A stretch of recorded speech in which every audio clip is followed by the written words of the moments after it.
मी नागपूरला आलो की नेहमी रेशीम बागमध्ये येतो आणि इथं आल्यानंतर एक राष्ट्रप्रेमाची प्रेरणा मिळते, ऊर्जा मिळते आणि मग ते घेऊन पुढे लोकसेवेचं जनसेवेचं काम करायला बळ मिळतं.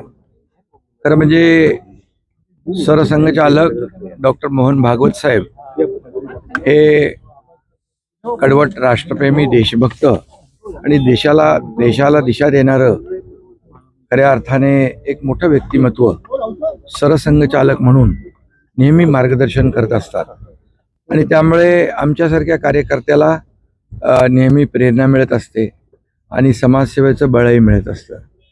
खरं म्हणजे 100 वर्षापूर्वी परमपूज्य डॉक्टर केशव बळीराम हेडगेवार यांनी संघाची स्थापना इथं केली. हे देखील मोठी अचीवमेंट आहे.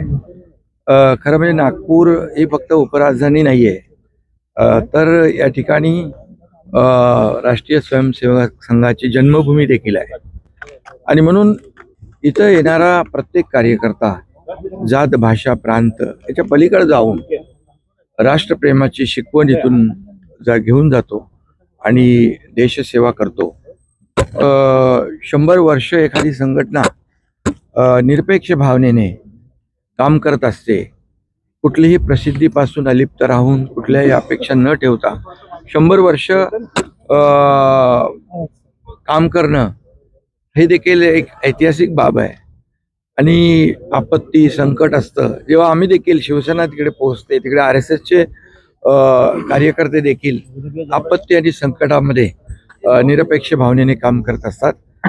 खरं म्हणजे एक लोकाभिमुख आणि राष्ट्रप्रेम आणि देशप्रेम राष्ट्रीय स्वयंसेवक RSSच्या स्वयंसेवक संघामध्ये आणि सगळ्याच लोकांमध्ये या ठिकाणी पाहायला मिळते. याचा खूप अभिमान आम्हाला आहे.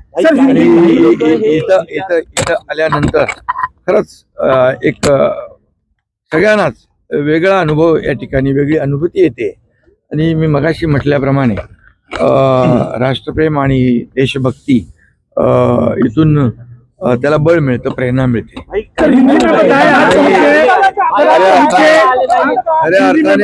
खऱ्या अर्थाने हे खरं म्हणजे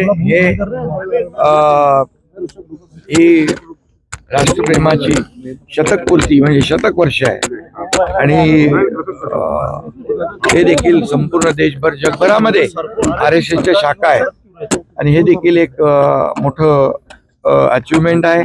आणि तसं बघायला गेलं तर शिवसेना आणि संघ ची विचारसरणी जी आहे ही आमची मिळती जुळती एकच आहे. कारण सुरुवातीच्या काळात आमच्यातले अनेक लोक संघाच्या शाखेतून शिवसेनेच्या शाखेत गेलेले आहेत.